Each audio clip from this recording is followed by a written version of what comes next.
ओम तत्सत। जिज्ञासु मित्रों, बहुत बहुत अभिनंदन है, स्वागत है आप सभी का दिव्य सृजन में। और आज जो हम एक विषय पर चर्चा करने के लिए आए हैं, वह विषय सुनकर थोड़ा अजीब लगेगा आपको कि धर्म भी मोक्ष मार्ग में बाधा है या धर्म मोक्ष का विरोधी है या मोक्ष मार्ग में बाधा उत्पन्न करता है। वैसे इस बात को हमारे शास्त्रों में समझाया गया है, परंतु हम कुछ बातें इस तरह से समझ लेते हैं कि जो मूल विषय है उससे कई बार लोग हट जाया करते हैं। इसीलिए यह बात आपको विवादास्पद लग सकती है कि भाई धर्म तो मोक्ष मार्ग में सहायक है, धर्म जो है वो मोक्ष प्राप्ति में सहायक है। लेकिन आप कह रहे हैं कि धर्म भी मोक्ष मार्ग में बाधा है, अर्थात धर्म से मोक्ष की प्राप्ति नहीं होती। जी हां, ऐसा ही कहा जा रहा है। अब इस बात को हम समझने का प्रयास करेंगे कि ये किस प्रकार से धर्म, इसको व्यवहारिकता में भी समझेंगे, दार्शनिक दृष्टिकोण से भी समझेंगे। तो एक तो पहले ये समझिए कि 4 पुरुषार्थ बताए गए हैं, धर्म अर्थ काम मोक्ष, इस प्रकार से, अर्थात 4 पुरुषार्थ है, या अर्थ काम धर्म मोक्ष, ऐसा भी कुछ लोग कहते हैं, या धर्म अर्थ काम मोक्ष, ऐसा भी कुछ लोग कहते हैं। जैसे भी आप कह लीजिए, लेकिन यहां पर 4 पुरुषार्थ के बारे में कहा जा रहा है। और वो 4 पुरुषार्थ क्या क्या है? अर्थ का उपार्जन, काम का भोग, और धर्म रूपी कर्तव्य का पालन, और मोक्ष मार्ग पर चलना। तो धर्म करना और मोक्ष मार्ग पर चलना, ये 2 अलग अलग बातें हैं। अगर ये एक ही बात होती कि धर्म का पालन करना या धार्मिक होना और मोक्ष मार्ग पर चलना अगर एक ही विषय है, तो फिर 2 पुरुषार्थ के रूप में इनको क्यों लिखा गया? फिर तो बस इतना लिखना चाहिए था, धर्म अर्थ काम, या अर्थ काम और धर्म मोक्ष लिखने की जरूरत नहीं थी, क्योंकि धर्म का पुरुषार्थ करने से मोक्ष मिल जाएगा। लेकिन ऐसा नहीं है, मोक्ष का पुरुषार्थ अलग से होता है। इसीलिए 4 पुरुषार्थों में मोक्ष एक पुरुषार्थ है। मोक्ष को आप प्राप्ति के रूप में मत देखिए कि धर्म का परिणाम नहीं है मोक्ष। मोक्ष अपने आप में एक पुरुषार्थ है। बहुत सारे लोग ये समझते हैं कि हम धर्म का पालन करेंगे, धार्मिक बनकर रहेंगे तो हमें मोक्ष मिल जाएगा। बहुत सारे लोगों का यह भ्रम है, लेकिन ऐसा कदापि नहीं है। ऐसा बिल्कुल भी नहीं है कि आप धर्म का पालन करेंगे तो आपको मोक्ष मिल जाएगा। तो कुछ लोगों का मानना है कि धर्म के पालन से ही मोक्ष मिलेगा। तो फिर अगर मान लीजिए कि धर्म के पालन से मोक्ष मिलेगा, तो इसका अर्थ ये हो गया कि जो मोक्ष है वो कोई पुरुषार्थ नहीं है, वो तो धर्म पालन का परिणाम है या धर्म पालन का फल है कि आपने सही से धर्म पालन किया तो आपको मोक्ष की प्राप्ति हो गई। आपने सही से धर्म पालन किया तो आपको मोक्ष की प्राप्ति हो गई। तो आप धर्म पालन का फल क्या हुआ कि आपको मोक्ष मिल गया, हम ये कह सकते हैं। तो फिर यहां पर मोक्ष को पुरुषार्थ कहने की क्या आवश्यकता? लेकिन सत्य यही है, पहले तो ये समझिए, धर्म का पालन करना और मोक्ष की प्राप्ति करना ये 2 अलग अलग पुरुषार्थ हैं। ये 2 अलग अलग पुरुषार्थ हैं। मोक्ष एक अलग पुरुषार्थ है, धर्म एक अलग पुरुषार्थ है। ठीक है? तो अब कैसे व्यवहारिक? और मैंने तो ये लिखा कि धर्म जो है वो मोक्ष प्राप्ति में बाधा है। धर्म भी मोक्ष प्राप्ति में बाधा है, जैसे अर्थ और काम मोक्ष प्राप्ति में बाधा है। अर्थ और काम मोक्ष प्राप्ति में बाधा है, वैसे धर्म भी मोक्ष प्राप्ति में बाधा है। अब कैसे बाधा है इसको समझिए। धर्म क्या है? धर्म संस्कृत भाषा के धृग धातु से निर्मित होता है, जिसका अर्थ निकलता है धारण करना। धारण करना कि आप इस संसार में आकर सद्गुणों को धारण करो, अपने कर्तव्यों को धारण करो। धर्म वास्तव में क्या है? अर्थ और काम को संतुलित करने की शक्ति धर्म है। धर्म सिखाता है कि अर्थ का उपार्जन और अर्थ का व्यय कैसे करना चाहिए। धर्म ही सिखाता है कि काम का भोग कैसे करना चाहिए। तो धर्म ही बतलाता है कि भाई बहन का रिश्ता है, कौन हमारी बहन है कौन नहीं है, यह धर्म ही बतलाता है। नहीं तो फिर काम का भोग तो भाई बहन के रिश्ते को भी कलंकित कर दे। तो इसीलिए धर्म बतलाता है कि भाई आपको जो है अगर विवाह करना है या संबंध स्थापित करना है तो किससे करना है? जो आपकी बहन है उससे आप कभी नहीं कर सकते, धर्म है। तो धर्म क्या करता है? धर्म वास्तव में आपने अर्थ का उपार्जन किया, काम का भोग किया, लेकिन धर्म पूर्वक करें। आप धन का व्यय भी आप धर्म पूर्वक करें, न्याय पूर्वक करें। तो जहां पर न्याय की बात आती है वहां भी धर्म की बात आ जाती है। बिना धर्म के न्याय भी तो संभव नहीं है। तो इसलिए धर्म का पालन करने का मतलब क्या है? धर्म का पालन करने का जो मूल अर्थ है वह हो जाता है अर्थात अपने कर्तव्यों को सही ढंग से करना, संसार को समझना। अब जो है देखिए, धर्म को समझने में अध्यात्म की भूमिका है। बिना आध्यात्मिकता को सही से समझे हम धर्म को नहीं समझ सकते। धर्म और मोक्ष को अगर कोई जोड़ता है तो वो एक विषय है अध्यात्म। अध्यात्म वो विषय है कि धर्म को भी जोड़ता है, धर्म से मोक्ष को कनेक्ट करता है, वो जोड़ देता है। लेकिन सही रूप में धर्म क्या है? अथातो धर्म जिज्ञासा। धर्म जिज्ञासा क्या है? अथातो धर्म जिज्ञासा मतलब कि धर्म को जानो, धर्म की जिज्ञासा करो।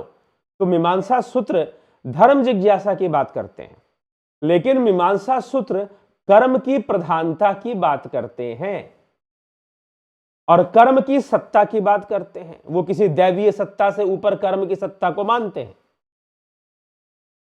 क्योंकि सत्य पूछो तो इस इंद्रिय जगत में, इस माइक जगत में या इस व्यवहारिक जगत में जिसे अद्वैत शास्त्र मिथ्या कहता है, उस मिथ्या के इस माइक जगत में कर्म की सत्ता ही चल रही होती है।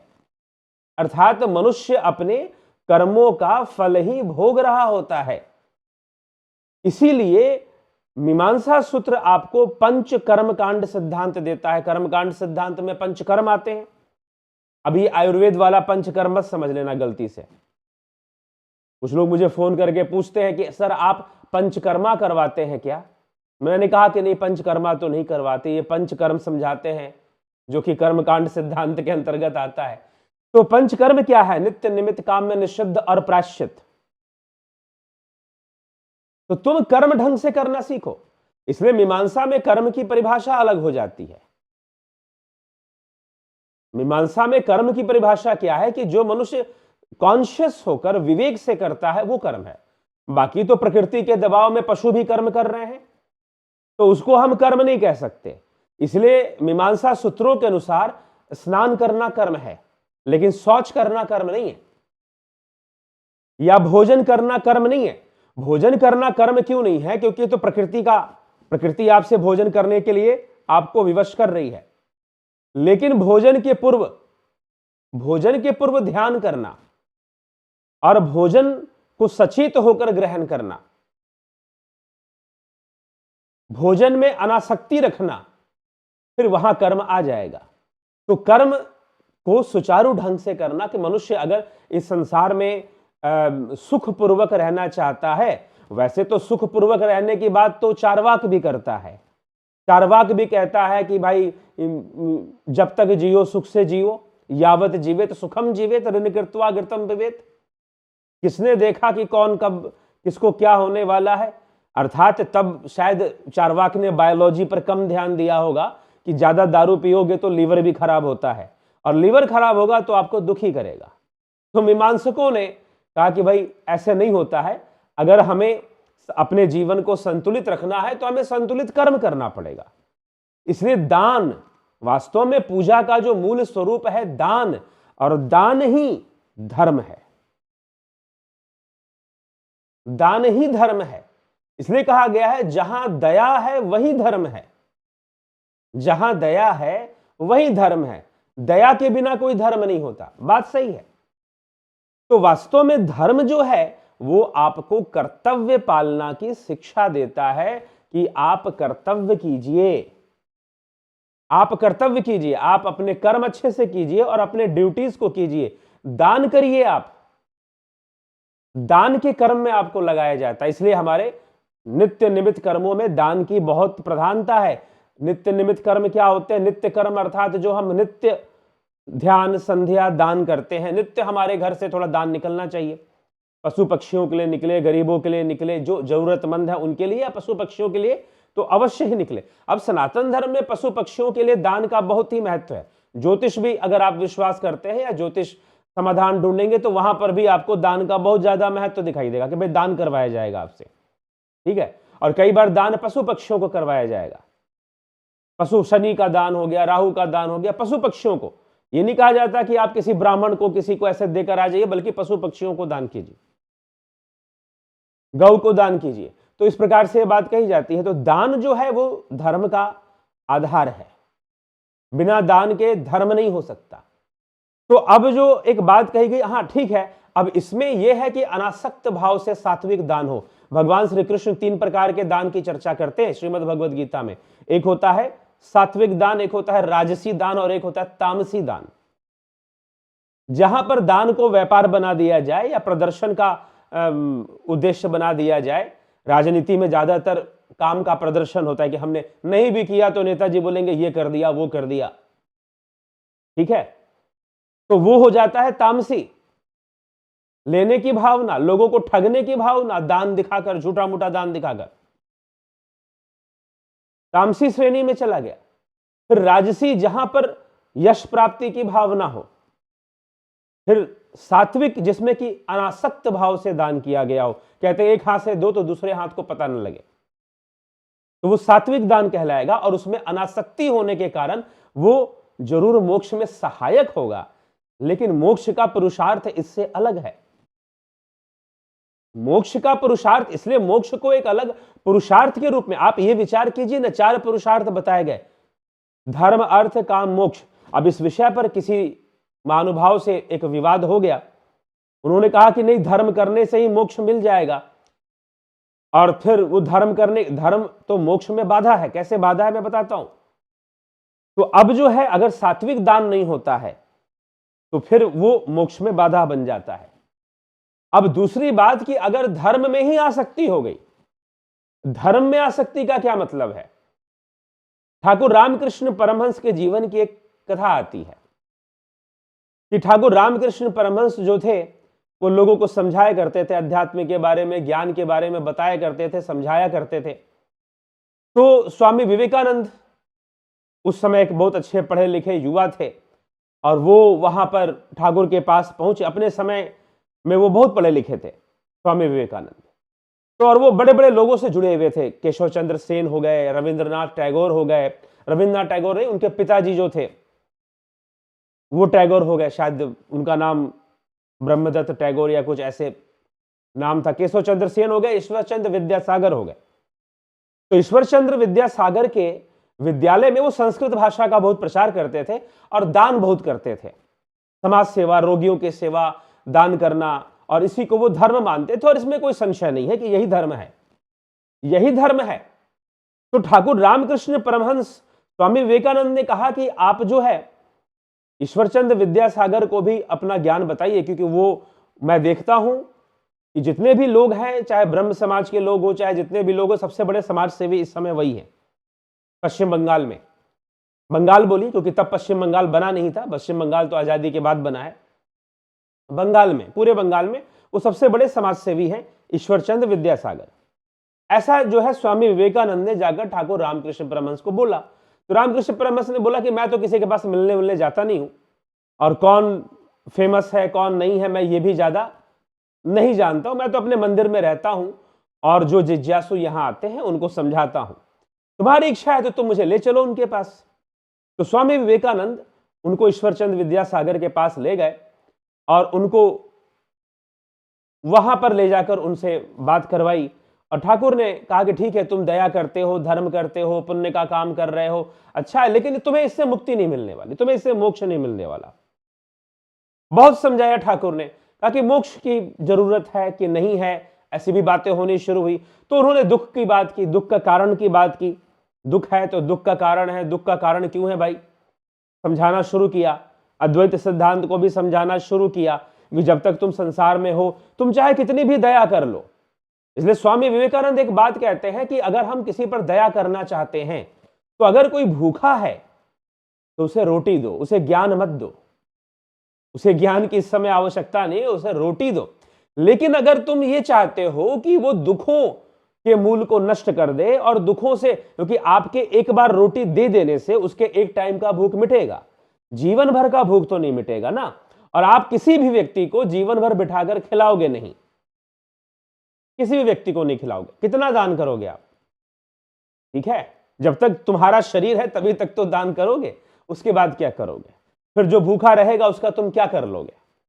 तो इसलिए संपूर्ण दुखों का जो निवारण है वो ज्ञान मार्ग से है, वो ज्ञान मार्ग से संपूर्ण दुखों का निवारण संभव है। ज्ञान योग से, राजयोग से संपूर्ण दुखों का निवारण संभव है। तो इसीलिए उनको वो मार्ग बताना सर्वोपरि है। सर्वश्रेष्ठ दान ज्ञान का दान है, सबसे बड़ा दान है वो, कि आप किसी को समझा पाओ कि यह जीवन का मर्म क्या है, इंद्रियों का दुख क्या है, इंद्रियां क्या है, मन क्या है, बुद्धि क्या है, चित्त क्या है, अहंकार क्या है, ये सिस्टम काम कैसे कर रहा है। तुम इस संसार को इंद्रियों से देखकर अनुभव कर कर सत्य मानते हो, तो इसका मतलब तुम इंद्रियों को भी परम सत्य मानते हो। जब इंद्रियां ही झूठी हैं, जब इंद्रियां ही वो दिखाती हैं, इंद्रियां वैसे हैं, मान लीजिए कि आपने कोई एक रंग का चश्मा, लाल रंग का चश्मा पहन लिया तो चीजें लाल दिखने लगी, वैसे ही मान लीजिए ये आंखें सतरंगी चश्मा है जो 7 रंगों को दिखाती है, बस इतना ही है। अब कुछ जीव ऐसे हैं जो इन 7 रंगों से हटकर भी देखते हैं, वो अल्ट्रा वायलेट रेस को भी देखते हैं, वो इंफ्रारेड रेस को भी देखते हैं। अरे ये तो मानव बुद्धि जिसने अभी तक इतना ही ढूंढा है, पता नहीं सूर्य की किरणों में और भी कई रेज होंगी। ये तो मानव बुद्धि की सीमा है ना, ये तो ह्यूमन सेंसरी लिमिटेशंस हैं। इसीलिए संसार मिथ्या है।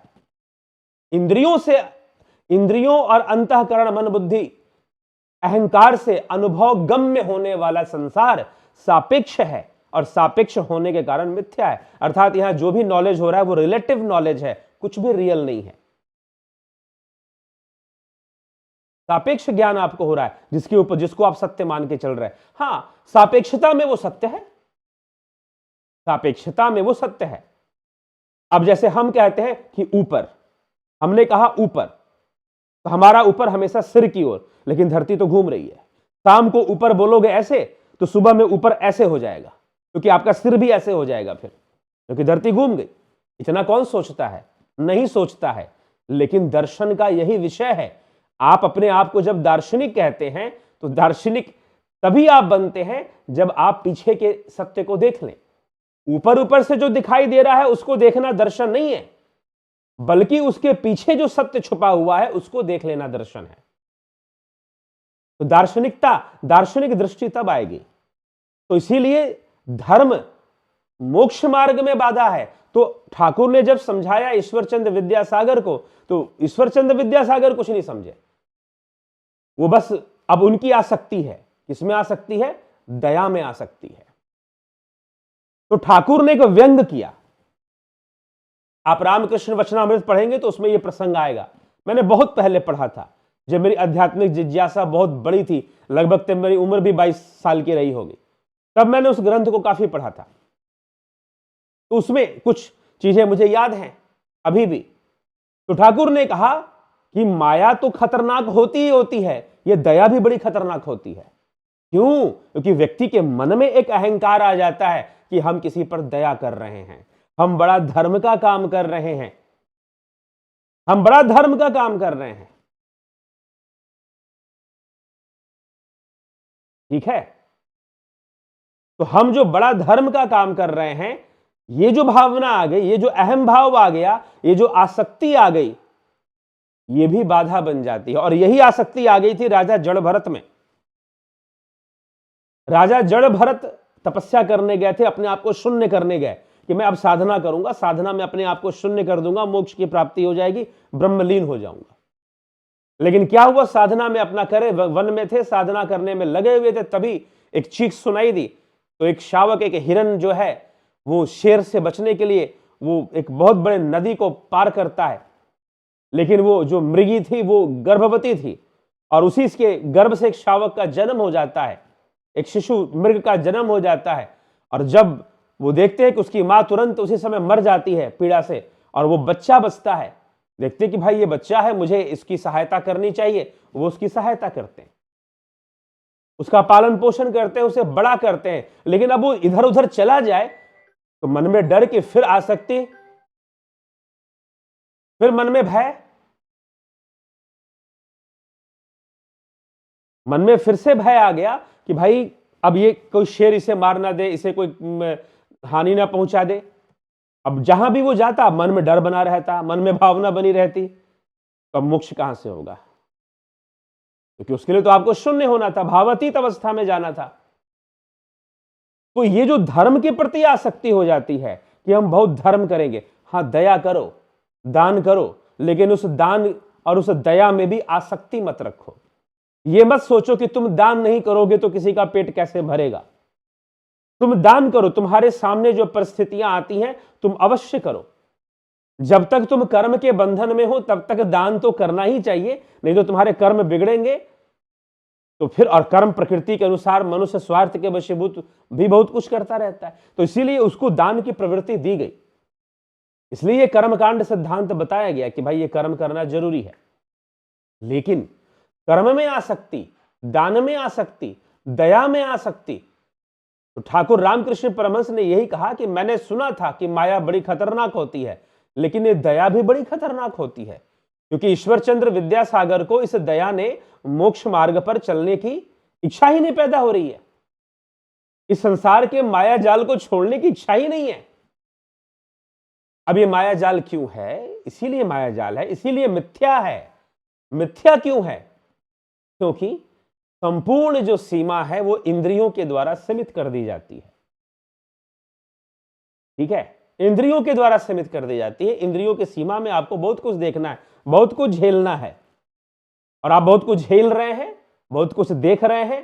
कैसे ऐसा, आप कुछ लोग कहते हैं कि भाई इतना संसार में मार काट हो रहा है, युद्ध हो रहा है, इतना बलात्कार, इतना नारियों पे हो रहा है, रोक लो जाकर, तुम्हारी इंद्रियों में शक्ति हो तो। प्रकृति है, तुम कौन सा पक्ष लोगे? तुम सतोगुण का पक्ष लोगे, रजोगुण का पक्ष लोगे, तमोगुण को बढ़ावा दोगे? किसको बढ़ावा दोगे? ये हमारा अपने कर्मों से होता है। तो ठीक है, गुण तो तीनों ही रहते हैं, लेकिन हमें साथ किसका देना है? वृद्धि किसकी करनी है? सत्व की वृद्धि करनी है, तम की वृद्धि करनी है? यह मनुष्य को स्वयं सोचना पड़ता है, ये उसके कर्म का हिस्सा बन जाता है। यद्यपि प्रकृति में रहेंगे तीनों ही, लेकिन आप किसके साथी बनोगे? तो धर्म जो है उसका संबंध कर्म से है। इसीलिए मीमांसा सूत्र में अथातो धर्म जिज्ञासा में कर्म को परिभाषित किया गया, कर्म को ही धर्म बताया गया। तो जब दया में अत्यधिक आसक्ति हो जाए तो वहां पर धर्म भी मोक्ष मार्ग में बाधा बन जाता है। दूसरा, एक इसी प्रकार से एक व्यक्ति थे, एक अग्रवाल जी थे, बहुत धार्मिक प्रवृत्ति के व्यक्ति थे, और वो बहुत अच्छे से कथा वथा करवाना, और उन्होंने एक मंदिर भी बनवाया था, भगवान शिव का मंदिर भी बनवाया था। लेकिन उस मंदिर में अत्यधिक आसक्ति, अब आपको लगेगा भाई मंदिर में आसक्ति है तो फिर सारी बातें उनको मंदिर से लेकर करनी है। ठीक है, उन्होंने मुझे बुलाया कि आप अच्छा बोलते हैं तो आप मेरे मंदिर में आकर थोड़ा कार्यक्रम कीजिए, लोग यहां आना शुरू करेंगे। मैंने कहा कि क्या दिक्कत है, आप तो मंदिर संभाल ही रहे ना। बोले कि इस मंदिर, देखिए जहां तक मंदिर में भंडारा होता है, मंदिर में कुछ होता है, सब मैं अपने खर्चे से करवाता हूं, किसी से कभी मांगता नहीं हूं, लेकिन कम से कम फिर भी मंदिर में लोग आए तो इस मंदिर की प्रतिष्ठा तो बढ़े। ताकि ठीक है जी, अच्छी बात है, करवाओ, जो करवाना है करवाओ, लेकिन एक आसक्ति, हमने मंदिर बना दिया तो उस मंदिर में आसक्ति, कहीं कुछ कर दिया हमने धर्म का काम तो उसमें आसक्ति, तो क्या होगा फिर, धर्म जो है मोक्ष के मार्ग में बाधा बन जाता है। और ऐसा हमेशा होता है, हमेशा होता है। ज्यादातर लोग धर्म करने के चक्कर में मोक्ष का कॉन्सेप्ट वो समझते ही नहीं है। उनको लगता है कि हम ऐसी तीर्थ यात्रा करेंगे और हमें मोक्ष मिल जाएगा। नहीं, तीर्थ यात्रा करने से कभी किसी को मोक्ष नहीं मिला है, और इसका प्रमाण शास्त्र है। आप कहोगे कि मैं झूठ बोल रहा हूं, कुछ तो ऐसे भी मूर्ख हैं जो बोलेंगे कि नहीं, ये तो सनातन विरोधी बात कर रहे हैं, तीर्थ यात्रा से मोक्ष मिलता है। अरे कहां लिखा है तीर्थ यात्रा से मोक्ष मिलता है? भगवान शिव कहते हैं, इदम तीर्थमिदम तीर्थ भ्रमंती तामसा जना आत्म तीर्थम ना जानंती कथम मोक्षम वरानने। स्कंद महापुराण। इदम तीर्थमिदम तीर्थ भ्रमंती तामसा जना, कि तीर्थों में भ्रमण करने वाले ये तामसी लोग, इदम तीर्थमिदम तीर्थ भ्रमंती तामसा जना, तीर्थों में भ्रमण करने वाले ये तामसी लोग जो आत्म तीर्थ को नहीं जानते हैं, आत्म तीर्थम न जानंती, जो अपने भीतर के ही तीर्थ को नहीं जानते हैं, उनको कभी मोक्ष नहीं मिलता। जो भीतर के तीर्थ को नहीं जानते वो मोक्ष को नहीं मिलता। तो अब तीर्थ यात्रा धर्म का काम है, लेकिन मोक्ष में बाधा बन जाएगा अगर आपको ज्ञान नहीं है। इसलिए मोक्ष का पुरुषार्थ और धर्म का पुरुषार्थ ये दो अलग अलग पुरुषार्थ हो जाते हैं। तो जब इनको आप पुरुषार्थ की दृष्टिकोण से देखेंगे कि धर्म का पुरुषार्थ करना, धर्म के पुरुषार्थ में आपके कर्म, आपका कर्तव्य, परिवार के प्रति कर्तव्य, समाज के प्रति कर्तव्य, राष्ट्र के प्रति कर्तव्य, समाज के प्रति कर्तव्य, हमें कर्तव्य की, हमें देवताओं ने बहुत कुछ दिया है, देवों ने बहुत कुछ दिया है, इस माइक संसार में बहुत कुछ दिया है, माया में बहुत कुछ दिया है। ठीक है, तो माया कैसे है? इसीलिए ये जो द्वैत त्रैत की बातें होती हैं, आप कहते हो कि द्वैत परम सत्य है, त्रैतवाद ही सबसे सही है, तब सही है जब आप इंद्रियों के संसार को सत्य मानते हो। तो आप प्रमाणित करो कि इंद्रियों का ये जो संसार है ये सत्य है। ये तो सापेक्ष है, ये तो आइंस्टीन को भी बोलोगे तो नहीं मानेगा और ना मानता है। एक बहुत बड़े दार्शनिक हुए पश्चिम में, इमैनुअल कांट। इमैनुअल कांट ने कहा कि ये संपूर्ण जो भी आपको एक्सपीरियंस हो रहा है वो रियल नहीं है, because every experience is coming in the flux of space and time, and space and time is ever changing. काल परिवर्तित हो रहा है और काल के साथ स्थान भी परिवर्तित हो रहा है। आपका गांव वैसा नहीं रह गया जैसा पहले था, वो बदल चुका है। जाकर देखो अपने गांव को। आपका शहर में जहां पर घर था अब वो वैसा नहीं रह गया जैसा पहले था, वहां चारों तरफ का वातावरण बदल चुका है। आज से 20 साल पहले, 30 साल पहले जिन लोगों ने घर बनाया था शहरों में, शहर से थोड़ा बाहर बनाया था, आज उनका घर, वहां पर पहले हरा भरा माहौल था, अब वहां कुछ नहीं रह गया, वहां भीड़ भाड़ हो चुकी है, बड़े बड़े बिल्डिंगें बन चुकी हैं। ज्यादातर शहरों में ऐसा हो चुका है। वो कहेंगे जब बनाया था तब तो यहां माहौल बड़ा खुला खुला था, बड़ी अच्छी रोशनी आती थी, बड़ा अच्छा था। अब तो देखें तो चारों तरफ बिल्डिंग हो गई है, चारों तरफ भीड़ भाड़ बढ़ गया, बदल गया, सब कुछ परिवर्तित हो गया। तो हर जगह देखो परिवर्तन आ रहा है, कहीं युद्ध हो रहा है, कहीं कुछ हो रहा है, तो परिवर्तन तो आ ही रहा है, चेंजेस तो आ ही रही हैं। तो स्पेस एंड टाइम हमेशा बदलता रहता है। तो जो चीज बदल रही है और उसके फ्लक्स में आपको एक्सपीरियंसेस हो रहे हैं, तो जो भी एक्सपीरियंसेस हो रहे हैं उसको आप रियल नहीं कह सकते आप।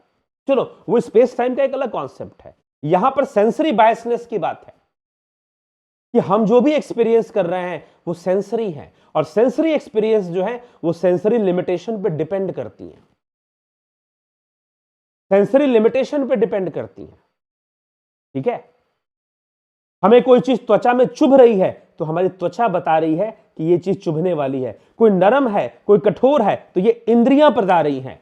ऐसा नहीं कि कोई वस्तु वास्तव में कठोर है। मान लीजिए कि एक वस्तु में ले लूं, ये चश्मा है, अब ये यहां पर चश्मा कठोर है, थोड़ा सा चुभेगा, यहां सॉफ्ट है, तो अब इसका मतलब क्या है, ये सॉफ्ट है और ये कठोर है, ये बता कौन रहा है, आपकी इंद्रियां बता रही है, आपकी इंद्रियां बता रही हैं।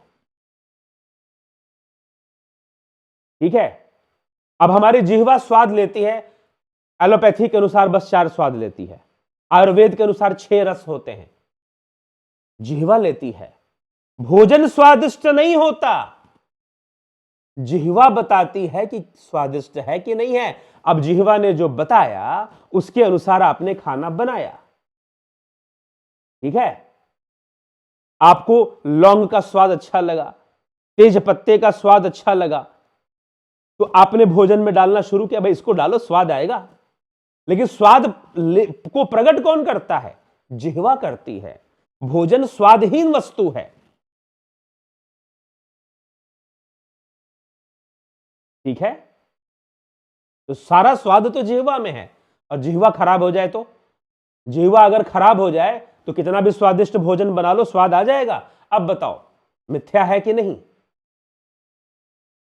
तो जो धर्म में आसक्त हो जाते हैं वो संसार को ही सत्य मान के बैठ जाते हैं, और उन्हें मिथ्यात्व दिखाई नहीं देता। जिनको मिथ्यात्व नहीं दिखाई देता उन्हें कभी अद्वैत समझ में नहीं आता। समझना ही असंभव है अद्वैत को, जिनको मिथ्या ना समझ में आए कि संसार मिथ्या है।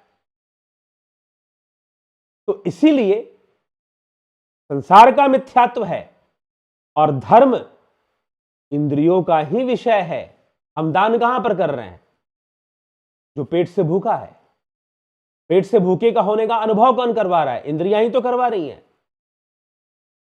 तो दान करना चाहिए, क्योंकि इस संसार में, इस मिथ्या संसार में, इसलिए कर्म भी मिथ्या है, लेकिन सापेक्ष दृष्टि से सत्य है।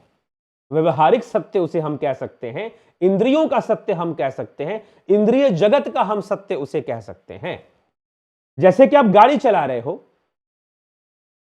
तो गाड़ी जब चला रहे हो और सामने कोई व्यक्ति है, तो आप उसे क्या करोगे, उस सामने व्यक्ति वाले व्यक्ति को हटाना है आपको, तो क्या करोगे भाई, गाड़ी में बैठ के चिल्लाओ, अरे भाई हट जाओ हट जाओ, वो सुनेगा ही नहीं, हॉर्न बजाओगे, गाड़ी की भाषा अलग होती है, या ब्रेक लगाओगे। ठीक है ना, तो वहां पर दूसरा सिस्टम, वहां पर गाड़ी के सिस्टम में आपको सारे डिसीजन लेने हैं। आपको डीपर मारना है, हॉर्न देना है, ब्रेक लेना है, या गड्ढा आ गया क्लच लेकर ब्रेक लेकर गाड़ी को स्लो करना है, स्पीड ब्रेकर लेना है।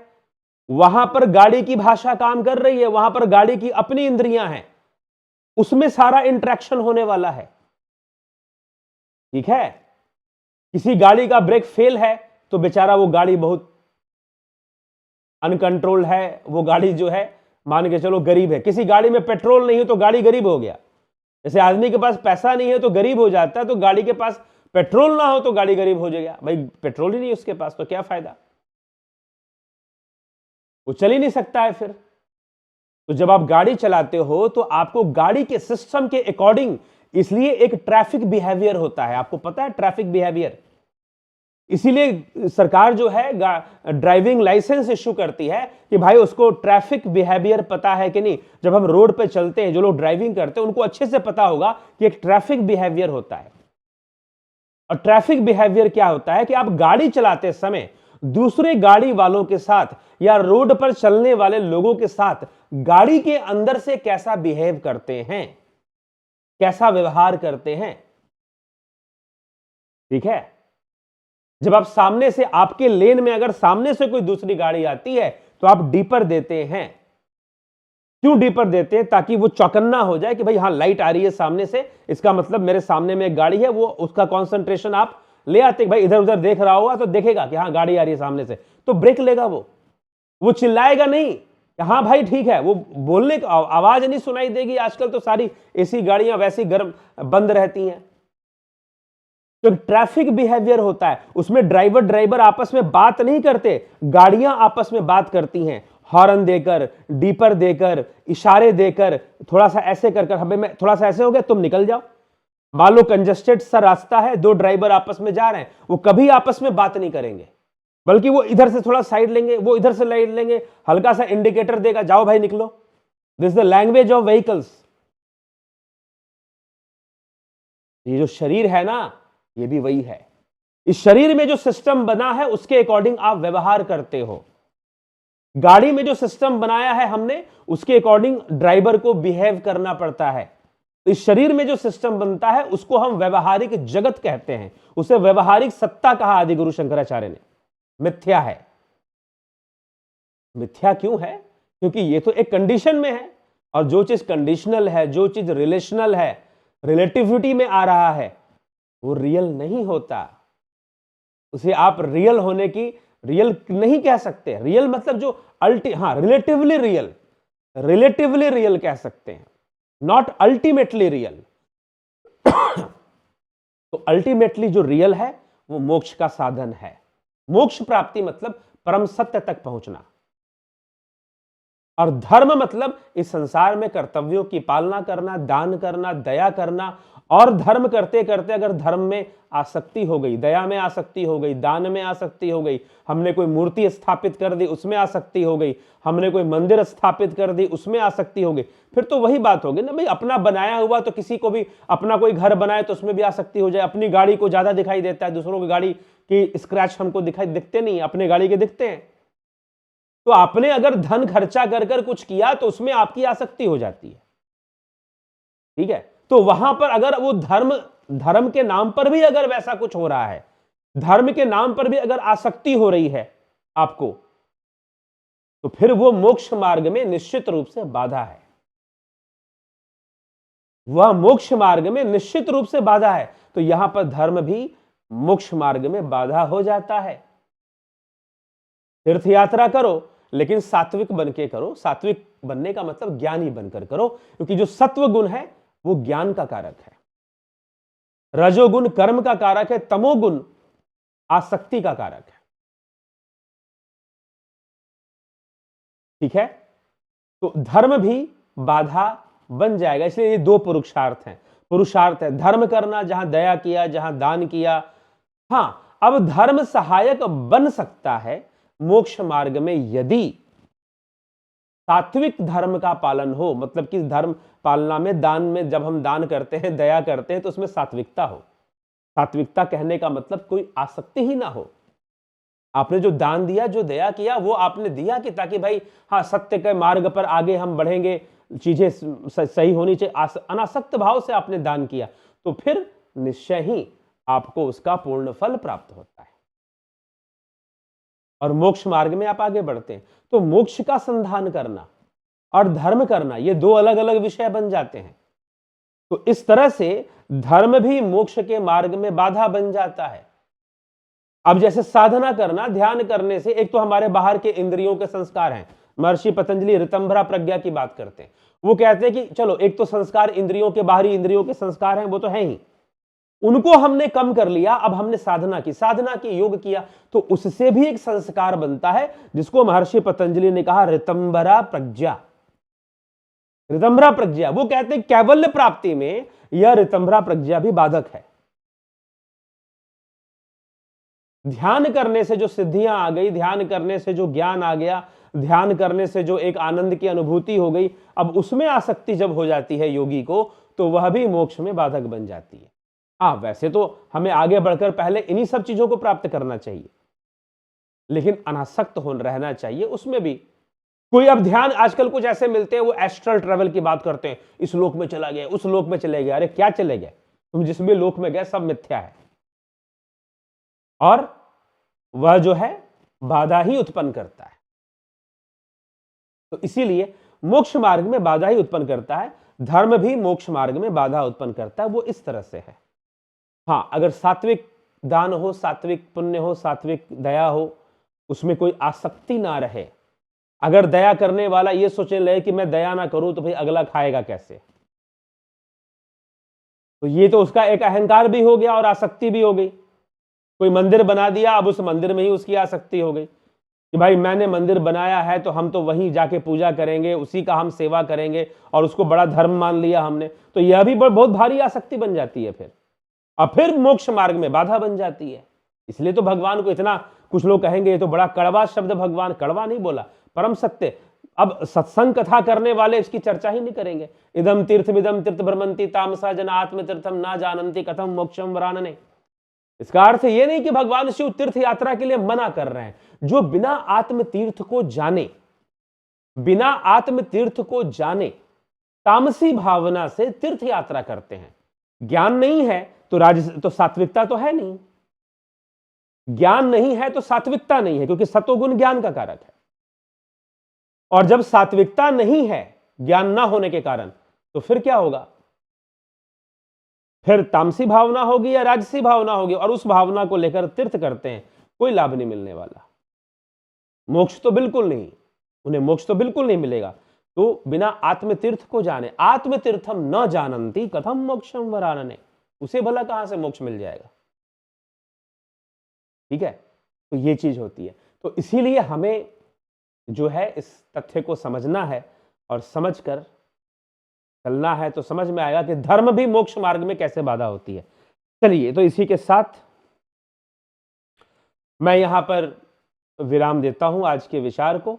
आप प्रश्न पूछिए, जरूर प्रश्न पूछिए। अगर आपको लगता है कि भाई कोई बात है जिसमें कि मैं कुछ कह रहा हूं और आपको उस पर प्रश्न करना है, तो आप अवश्य ही प्रश्न पूछ सकते हैं। तो आप प्रश्न पूछेंगे, कमेंट करेंगे, तो उस पर और उन प्रश्नों पर हम जरूर वीडियो बनाएंगे। और पीछे जिन्होंने कुछ कुछ प्रश्न लोग करते हैं कमेंट पर, तो उस पर वीडियोस आपको आगे मिलेंगी। तो बहुत बहुत आभार आप सभी का। ओम तत्सत। और इस मिथ्या संसार से हटकर हमें उस मोक्ष मार्ग पर चलना है, तो ध्यान योग का मार्ग ही, ध्यान योग एक प्रोसेस है जिसमें कि हम इंद्रियों से परे इंद्रिय आसक्ति को खत्म करने का प्रयास करते हैं, स्वयं के मन को शून्य करने का प्रयास करते हैं। यह मन जो इंद्रिय विचारों में, इंद्रिय अनुभूतियों में लगा रहता है, आसक्त रहता है, उसे इंद्रिय अनुभूतियों से हटाकर शून्य में लगाने का प्रयास करते हैं। ध्यान योग का यह लक्ष्य होता है। तो मन को शून्य करने की प्रक्रिया ध्यान योग है। आप सीखना चाहते हैं, जानना चाहते हैं, तो जरूर ध्यान योग का ऑनलाइन कोर्स होता है। जो जिज्ञासु हैं वो कोर्स ज्वाइन कर इसका लाभ उठाएं। इसी तरीके से लोगों के लिए प्राकृतिक चिकित्सा, स्वर योग, बहुत चमत्कारी कोर्स है स्वर योग का, इन कोर्सेस को भी दिया जाता है। आप इसका लाभ उठाना चाहते हैं, लाभ उठाइए। तो चलिए, इसी के साथ में विचारों को विराम देता हूं, और चैनल को सब्सक्राइब कर दें। इसी प्रकार का प्रश्न या कोर्सेज की जानकारी लेना चाहते हैं तो इस नंबर पर संपर्क करेंगे 9661802459। तो विराम देते हैं इसी के साथ। ओम तत्सत।